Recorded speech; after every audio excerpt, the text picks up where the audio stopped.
Welcome to Nature Connects, the brand new podcast from Tamar Valley National Landscape, conserving and enhancing the natural beauty of our landscape on the Devon and Cornwall border.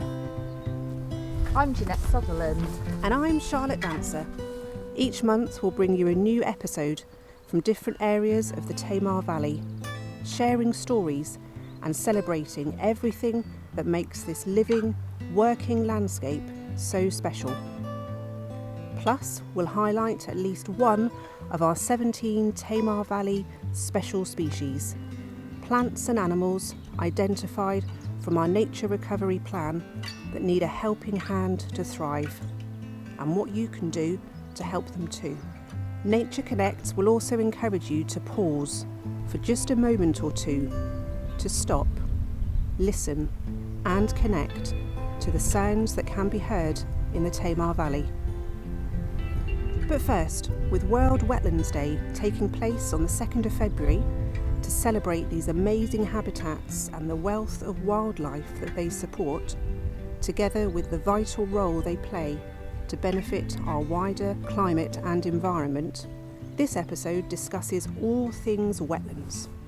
And who better to chat with than two people who have been involved right from the start in the creation of two fantastic wetlands on the Cornish side of the River Tamar.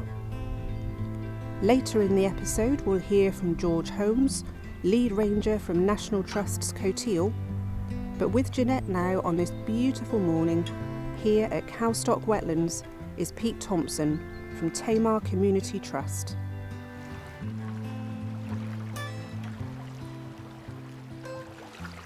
Good morning, Pete. It's nice to meet you down here at the wetlands. Good morning. Shall we go for a walk? Yes, let's do that. Before we start exploring the habitat, I'd love it if you could tell us a bit about yourself. Okay, so I live right here next to the wetlands. I'm a retired hydrographic surveyor. A few years ago I joined the Tamar Community Trust. We're like the volunteer arm of the Tamar Valley National Landscape. The trust manages areas throughout the Tamar Valley, looking at and trying to improve public access. With the creation of the wetlands here, we decided that we would like to take on the management of the wetlands. The wetlands are owned by the Environment Agency. They're looking for a trustworthy body that would manage the wetlands, and we decided to step in. So that's where we are today. And as a trustee, I'm mainly responsible for that kind of work. So we have got the River Tamar on the right of us, with steep wooded banks of native woodland going up into the Devon countryside on the Beer Peninsula. What can you see on the left of you, Pete? Okay, let's just start with what we're walking on here. This bank here was probably raised by the Victorians back in the early 1800s, partly to drain this land to the left of us. There's about 30 acres here, which was drained and turned into agricultural land. Previously it was just marsh. But also it's very likely that this bank was built up to act as a towpath, bringing barges up to the famous copper port of Morwell Ham, which is a couple of miles upriver from here. This bank was probably raised again just after the war up to the 70s, so this has now become a flood bank. What bird is that we can hear? That sounds like quite a cross blue tit, if you ask me. Oh. Yeah, he's probably a bit cheesed off that we're disturbing his morning. Carry on. So where were we? Yes, this bank is the original flood defence bank, which protects the centre of Calstock and some of the lower houses in Calstock from flooding, including the car park, the village hall, the social club, the pub. It is quite crucial. Back in about 2013, the Environment Agency identified that there was an issue with this bank. They decided they needed to do something major and realign this bank. And this involved then flooding the farmland outside of the bank by breaching the redundant flood bank and letting the salt water in, and creating the wetlands that we see today. So we've just walked along the path. We're now at a junction. Yes, so we're at the very edge of the wetlands. The original path is running along the riverbank To our left, perpendicular running inland, is the new bund. You can see it's a much bigger, much more substantial structure. The tide is up. We're just coming off spring high tide, so that's the biggest tides that we get every couple of weeks. What you're seeing is a large expanse of about 10 acres of water, interspersed with small islands of rush and other vegetation. I often describe it as a lagoon because that's what it looks like to me. We have teal and mallards swimming out across the water. I can see a shelduck over there. And it's just a lovely tranquil scene that we're seeing this morning. There's very little wind. It's just absolutely beautiful. We can hear the teal chirping in the background.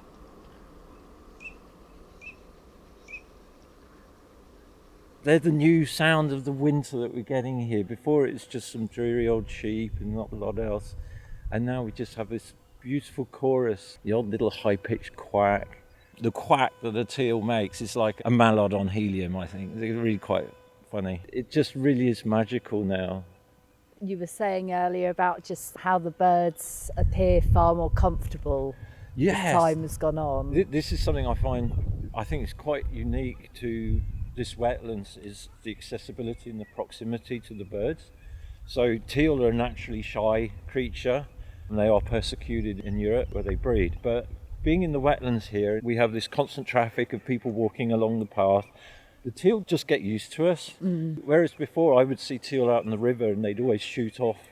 You'd only see them going off in the distance. Here, some of them are particularly brave, and you'll get within 15, 20 metres of them. I've been to many other reserves, and quite often you're looking at birds from a huge distance. It's great. But here, they're right here, right in front of us. Water rail, a very secretive little bird, a little bit like a moorhen, slightly smaller, but desperately shy. And quite often we'll see one emerging from the reeds in the path next to us. So it's always worth just watching along the bank here, just in case you might see one. And they emit a kind of pig-like squeal when they're buried deep in the reeds. The reason why it's so loud is because they're telling all the other water rail that I'm here. And so you tend to see them singularly? Are they Well, the other morning I was out here and there were two of them foraging together just along the bank here, which is quite unusual. So would the pairing up as well be ready for the mating season? Yes. So the wetlands isn't ideal mating territory for a lot of birds. The mallards, they'll mate anywhere. They just don't seem to be that bothered, and they'll just have ducklings anywhere, and the ducklings unfortunately provide food for a lot of other animals. Moorhens seem to like breeding here. They're quite happy.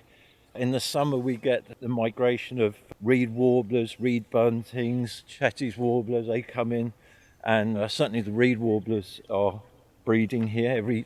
But they were breeding here before the wetlands. But now, because there's more reeds, we're getting more reed warblers, I'm sure. We've now reached the footbridge.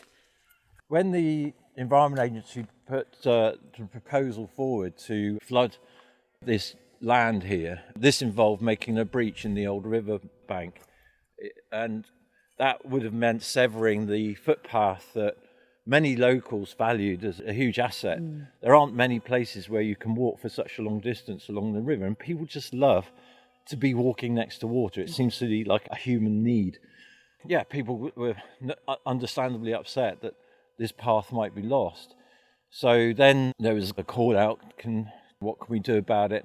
And the Tamar Community Trust stepped forward and said, we think we can build a bridge. And this is what we got now. Yeah. It's a much bigger structure than what was originally anticipated, but we're having to deal with a huge tidal flow of about 4.5 metres, 5 metres on a spring tide. We can see right now, so the tide is draining. Yes. We're just about an hour after high tide. Yeah. You can see a lot of water flowing out. Yeah.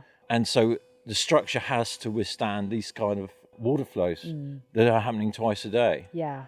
And the other thing was the Environment Agency you see these vertical timbers here.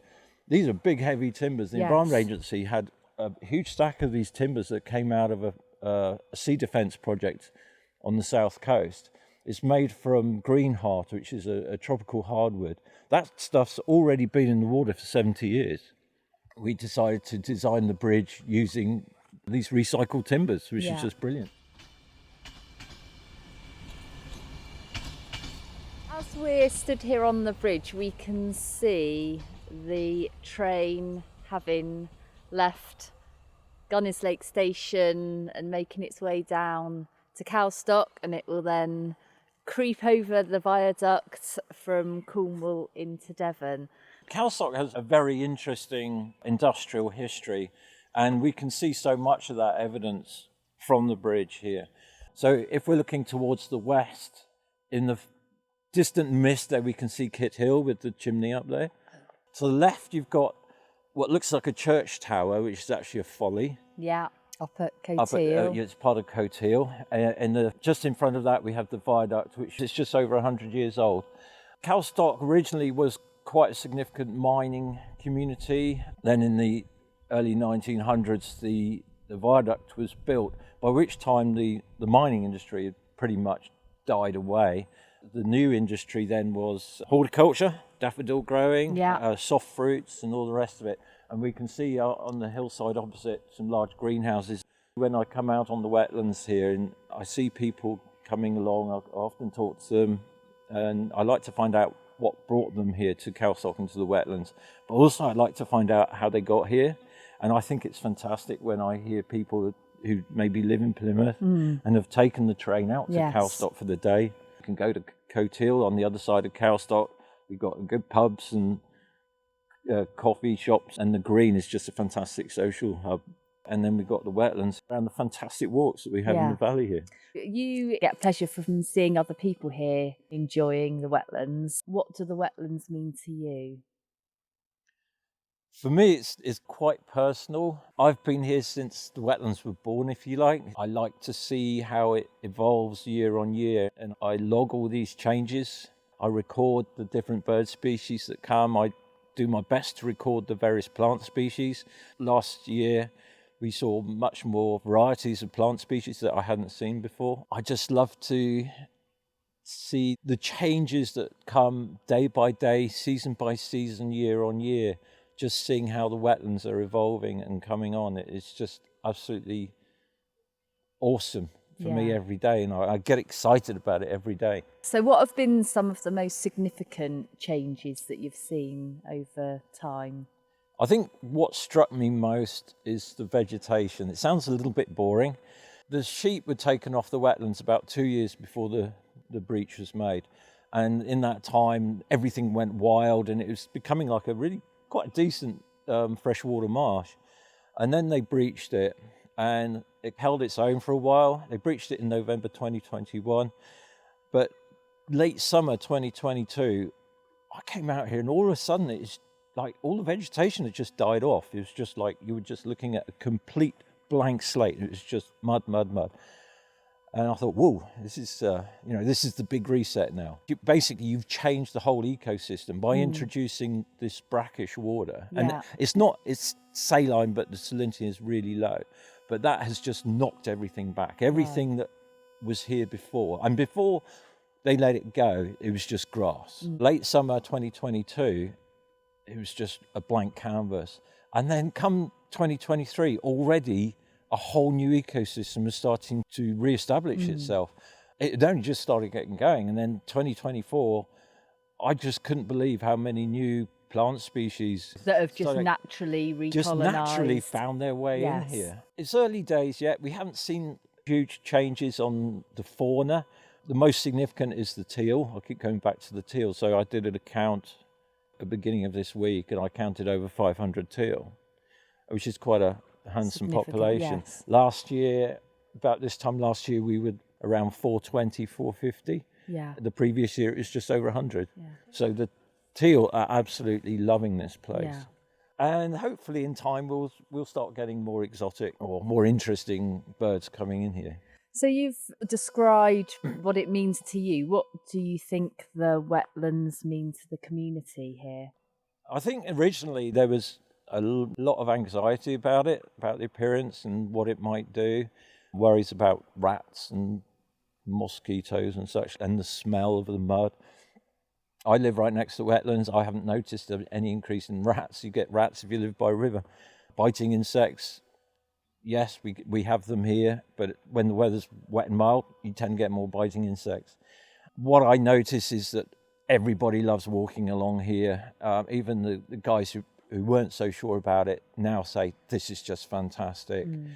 In the evenings, we get people just coming out and just enjoying the peace and tranquility of this natural site right on our doorstep. How easy is it to come here?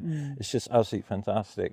There's a few very keen birders who come out here quite regularly, and people come out and they say, what have you seen? Is there anything interesting? And people are actually taking interest.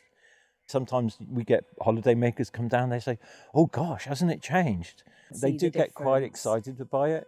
And so it is actually giving people an appreciation of nature and an understanding when they see something like this changing year on year. This is the power of nature in action. And it actually, I think it educates people into what nature can do given a chance. Absolutely. So Pete, you've described beautifully what the wetlands mean to you, and I'm interested to know and understand a bit more about the future of the wetlands and the maintenance and the care it's going to require in the future. The Environment Agency have responsibility still for the wetlands, and so they are very keen to know how the wetlands is evolving. When the Tamar Community Trust took on the management of the wetlands, the management plan that they constructed for us was actually basically hands-off management. We do very little. The main things that we have to concern ourselves with is invasive weeds like Japanese knotweed and Himalayan balsam that we need to control. We do have a problem with something called New Zealand pygmy weed, which we can't do anything about because it's just everywhere. But it's a learning process. That does come to the point that the wetlands is in fact a huge open laboratory going on here. We have Plymouth University doing studies here, taking fish samples, looking to see what fish are using the wetlands as a breeding and foraging. There was a bit of excitement when they discovered a European smelt, which is common in Europe. It's very rare here. Sorry, I'm just looking at two ducks shooting the water. Whizzing by through. We've got a male and a female mallard whizzing through on the tide. They seem to enjoy it. Oh, that spoilt my line of thought. So yes, there are all these people who are interested in seeing how the wetlands is evolving, and they will be learning from this to determine how to create wetlands in the future, all the do's and don'ts. It is very much important that we don't do anything significant that might alter that at this stage, because at the end of the day, when you create a wetlands, everything is how you kicked it off. What did you create in the first place? When they created the wetlands, they created ponds and channels and such, like different levels within the wetlands. You'll notice that like the reeds here, they just like a certain height relative to the tidal water. And so they will colonize everything in that area eventually. It could take 15, 20 years, but eventually these reed beds will expand out across the wetlands. The channels will stay clear. Some of the ponds will stay clear. The whole reason how they designed this was to increase the interface between the open water and the reed beds. That interface is what encourages birds, because the reed beds are your shelter, your breeding area, and then the open channels, that's where you forage and hunt. So I don't know if you picked that up, that was a water rail. Deep in the marshes there. As I say, it's mostly hands-off for us, with a bit of litter picking and such. As part of the deal, more recently, we took over the management of the Riverwalk, which is actually owned by the parish council. Very much our energy now is trying to work out ways of improving the visitor experience. One thing we have in mind is to build a bird hide, hopefully later in the year. That bird hide will also be like a little mini visitor centre, information centre. So we're quite excited about that. We have maintenance to do on the footpath, which will be ongoing, and also keeping an eye on this bridge. It's been absolutely amazing talking to you, and I think it's clear, isn't it, as you put earlier, it's about allowing nature to show the way and letting nature do its thing, and our part in that is to be able to understand and enjoy and facilitate projects like this. So thank you so much for your time and knowledge this morning. Thank you. It's been an absolute pleasure.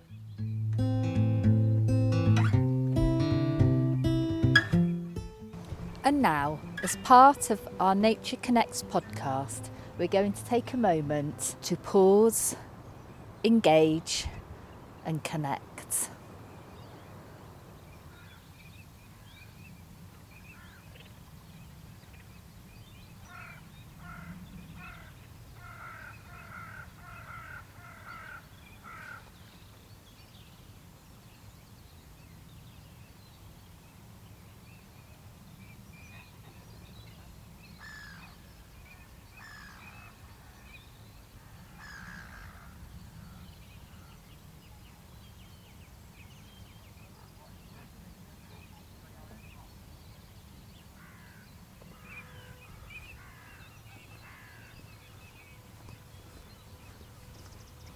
Charlotte and I are now walking along the footpath to Cotehele, where we're going to be meeting George Holmes, the National Trust Ranger on the estate there, to chat about their wetland creation.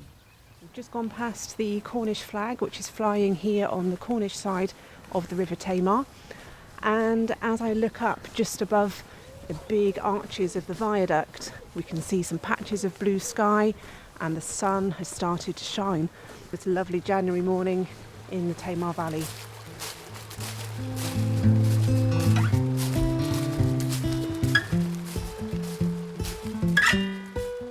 And now it's time to find out a little more about 2 of our 17 Tamar Valley Special Species. These are the plants and animals that we identified in our nature recovery plan that need a helping hand to thrive. This episode will find out from Valerie Darwall why the avocet and triangular clubrush are important, where they may be seen, and what we can do to improve their chances of thriving and flourishing in the Tamar Valley.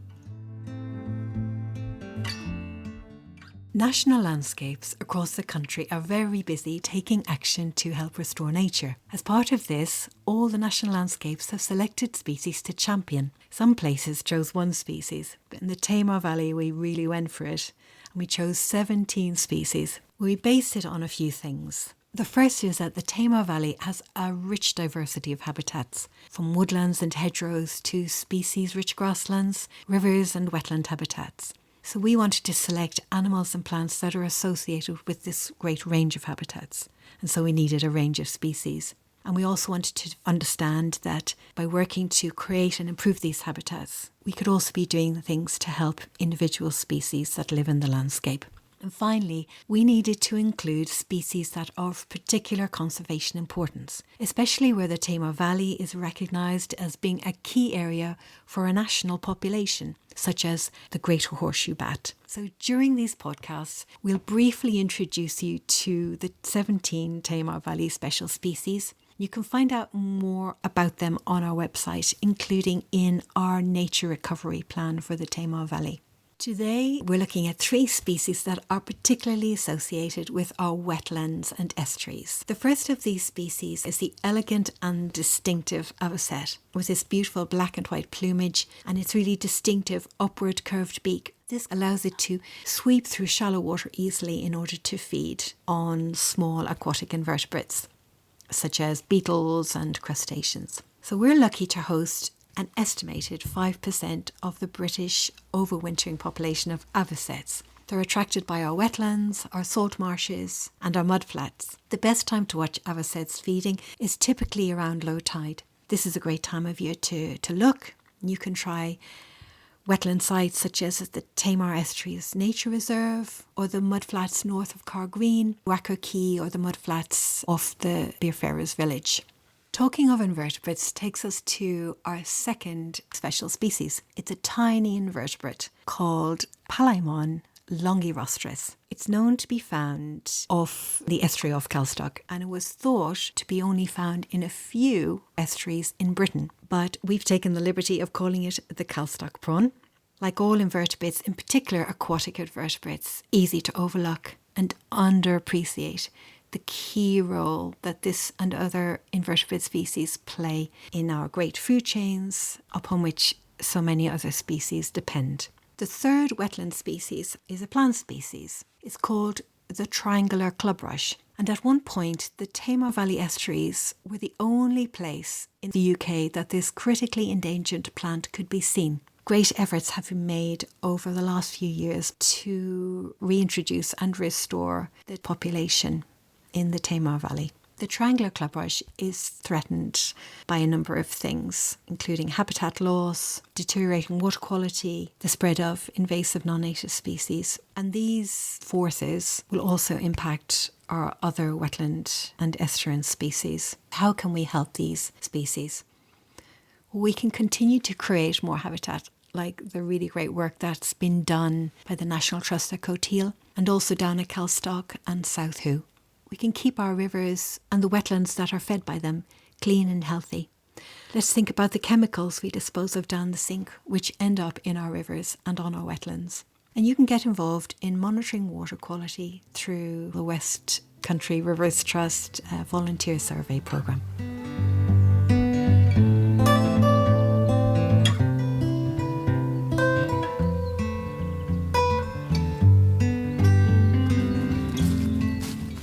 So I'm approaching the viewing platform. I can see a beautifully constructed dead hedge as I enter. Oh, and a little robin has just come to say hello.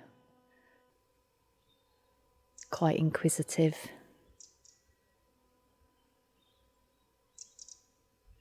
Okay. I'm just going to tiptoe round the robin. Oh, he's now flown off and sat on a lovely hazel drenched in lichen. So we're here to meet George. Hi, George. Hello. I'm George Holmes. I'm the lead ranger for the National Trust at Cotehele, an estate of around 1,300 acres. That's a mixture of woodlands, orchards, grasslands, and our newest habitat, our new wetlands down here at Cotehele Quay. We've had a fantastic time down with Pete Thompson at Calstock Wetlands.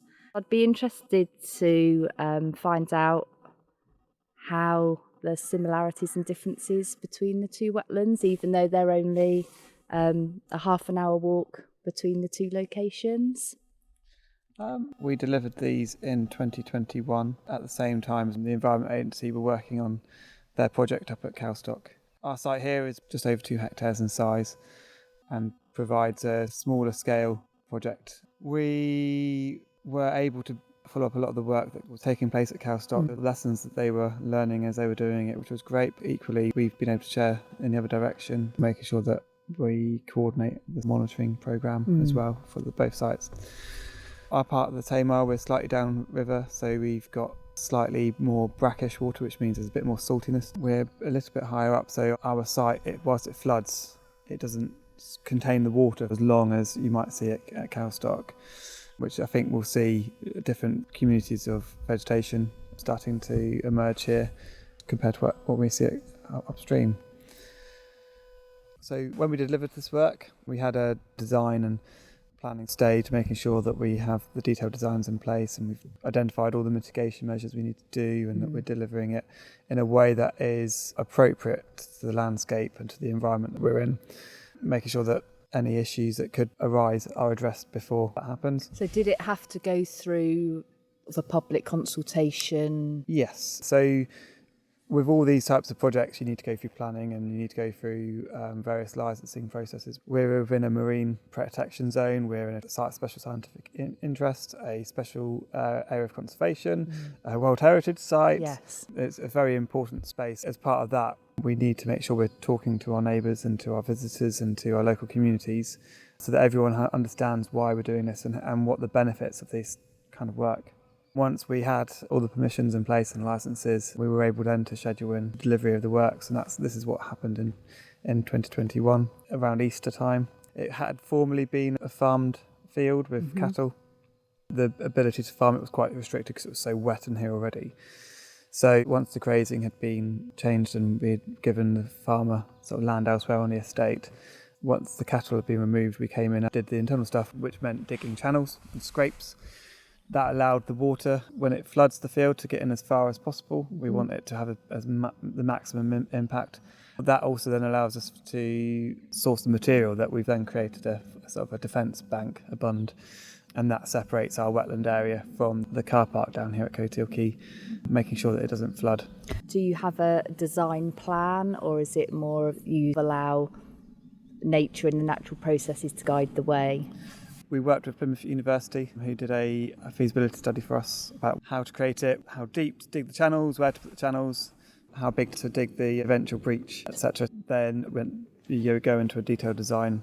So it's making sure that we're digging things in the right places for the right reasons, for the maximum benefit. Can you tell us a bit about those desired outcomes and how you wanted this wetland to function and the benefits of that? The multitude of outcomes we're looking for on this site. From wildlife, seeing an increase in area for wetland birds to create new homes for them and to create a network of habitats up the River Tamar. We're seeing a lot of coastal squeeze taking place with sea levels rising. That is a big threat on intertidal habitats. That's one of our key habitats that are in decline across the country. It was about creating new areas of that habitat, allowing more space for wildlife and more space for water. Mm-hmm. So we're seeing some great wildlife here already in a similar way, but on a smaller extent to what Calstock benefits from.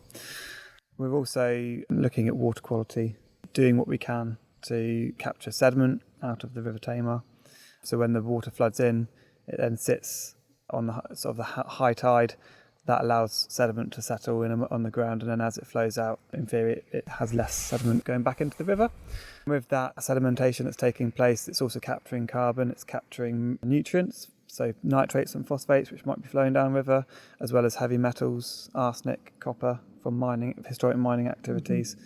So it's providing a great function for cleaning the water as it leaves the site, as well as also sort of greenhouse gases, so multifunctional in that sense. So the wetland locks that in? Yes, it does, and we're able then to do a suite of monitoring to see how that's progressing. For example, several times a year we go over to the breach, and 2 hours before high tide, as the water's flowing into the site, we'll take water samples. Then when it's at high tide, and then when the water's flowing out of the site, we take samples, and we're working with Plymouth Marine Labs, analysing the differences in those samples to understand what's remaining and what's leaving. Straight away, we're seeing benefits to the site. It is a very dynamic site. It's very much in flux. It's not settled yet. So some of those expected benefits will take some time, but certainly we're seeing benefits straight away.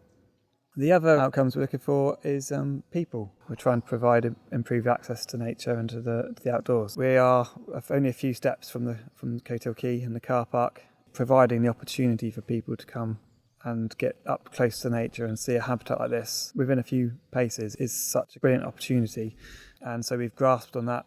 We put in 2 platforms. One is where we've dug a pond as one of our mitigation measures for the works, changing the freshwater environment. That very quickly has been inundated with dragonflies and newts and frogs and toads, which is fantastic. And so with that, we've put a dipping platform in. So in the summer months, once a month, we do pond dipping sessions down here. So a great opportunity for people to come and engage with that environment. What we're stood on right now is the viewing platform that we've put in place, and that just provides people with that visual access. So people can come down and spot their first green sandpiper or teal ducks that are out there. So. Yeah, we could hear the teal ducks earlier all chittering to each other. Could you tell us a bit then about the second phase of the creation of the wetlands? So having spoken about that work we did in Easter 2021, we then left the site for several months to allow everything to settle, everything to just have a moment to breathe, for the soils to get any vegetation over them that we could. Then September 2021, we came in with our contractors, and that was the moment at which we dug our breach. It's a 15-metre breach, and that's in the embankment which runs alongside the river and had protected this field from flooding in the past. We created that breach to allow water to flow into the site and to flood it in a controlled way. With climate change and sea level rise, we were seeing increased flood events where the river levels were starting to overtop the embankment and causing quite a lot of erosion to it. The Environment Agency helped manage it, and the expense to them and to us taxpayers is incredibly high in repairing eroded banks. So it was seen as a good solution, allowing this controlled breach to then let nature take its course. Can you describe what we are seeing from this platform? So with the river running down between us and Devon, we then have a long linear embankment that borders the site. That is completely covered in reed. They were actually built in about around the 1880s to canalise the river and also to reclaim land for productivity. You can't really see the embankment because it's completely covered, but it is there. And then we've got our new embankment to our right. We're down to the southern portion of the site, what is a mixture of reed beds that are starting to establish, mudflat grasses that have pushed their way through settled mud, and the remnants of the vegetation that we'll see in the spring and summer that are still there. The very tall growing sea aster, which is a plant which has colonised the site just through the seed that's been floating in the water, as well as other intertidal species. They're just finding their way onto site, which is fantastic. Okay, so what's next here at Cotehele? So next, we will continue to be looking after these wetlands, making sure that they are the success we want them to be, and we monitor the successes and share those with our visitors and local communities. And then, we've got aspirations to look at creating new habitat across our estate, be it wetlands, be it woodlands. We'll continue looking to do that, working with our farm tenants and our partners to get the outcomes we all want that work for everyone. Yes. But there's still plenty of opportunities within the Tamar Valley for this kind of work that we've seen at Cotehele Quay, and hopefully we can start seeing benefits elsewhere that reflect it. Yeah. But in the more immediate sort of future, looking up into our woodlands and the rest of the estate, we're planting lots of trees on the estate at the moment, recreating orchards. We're just about to plant 1,000 fruit trees out on the estate, and that's as part of 12,000 trees this winter. And that's all, a big part of that is water quality again, trying to make our landscape more resilient to climate change, the impacts of flooding, increased flooding events we're seeing in the winter. By planting trees is a really great solution, and it's similar to the wetlands, great for capturing carbon as well in the trees that we're planting and improving air quality and things. So just that bigger picture into nature recovery. Yeah, absolutely. Yeah. Trying to do what we can with the land that we've got, whilst also making sure that our farmers and our partners can be doing what they can on the estate as well and benefiting from it as well. Yeah. Fantastic. So as we turn around away from the wetlands and the cup into the woodlands, we're stood on this beautiful platform with images of the native wildlife etched into the wood. We wanted to put a platform in. We wanted to do something that was fitting to the environment, that was ultimately as sustainable as possible. So it seems obvious, we've got 300 acres of woodlands. Why not use some of that the produce from our woodlands to create this platform? And that's what we have done. It's step free. We're really keen to make sure that everyone can access it, and it's great because you're now seeing people stop here and chatting, and it's become a bit of a meeting point for people when they're out on their walks. They're a great focal point to this area.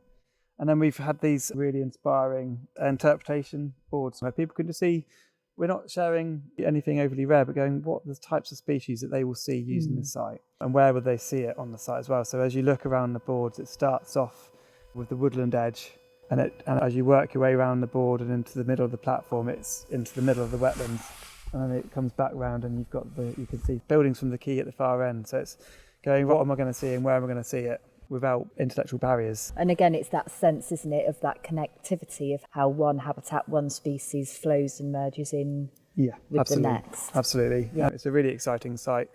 If you spend enough time down here, you're guaranteed to see something of interest.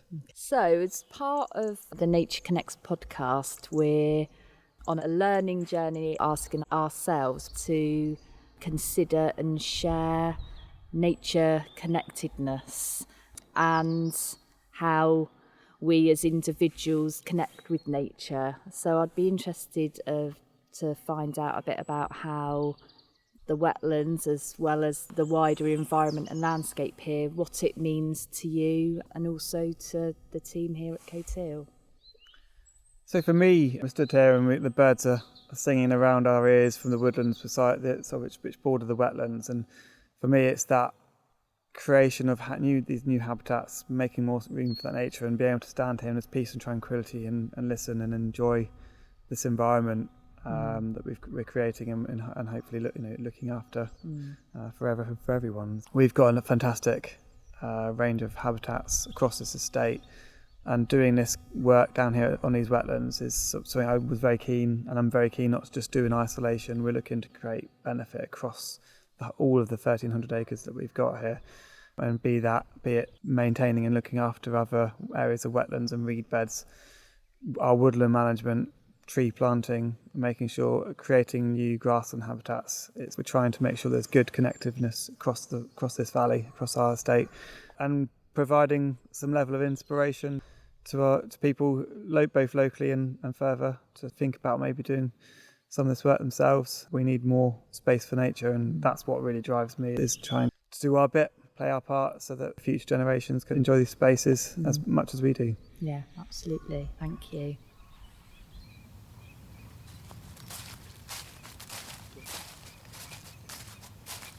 What a morning, Charlotte.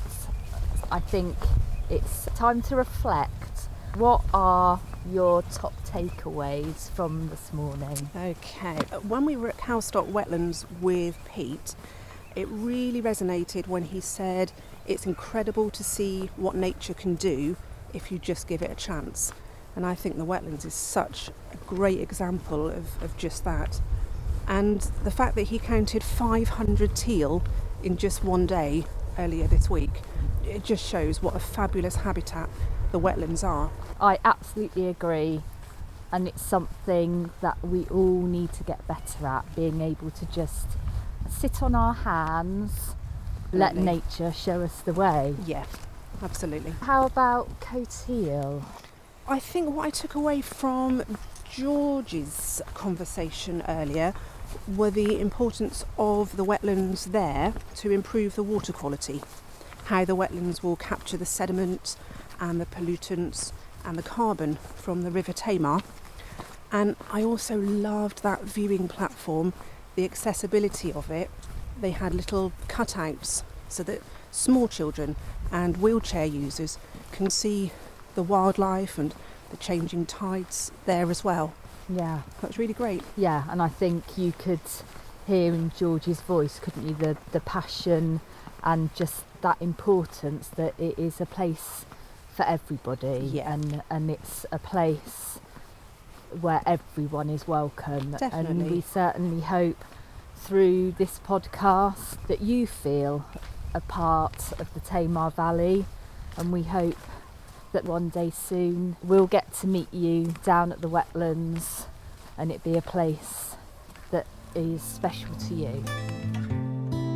You've been listening to Nature Connects podcast from Tamar Valley National Landscape with Ginnette Sutherland and Charlotte Dancer. Our thanks to Pete Thompson and George Holmes for such insight into two of the wetlands in the Tamar Valley, and to Photo Now for their technical support. This podcast has been made possible thanks to the National Lottery Heritage Fund supported Tamara Landscape Partnership Scheme.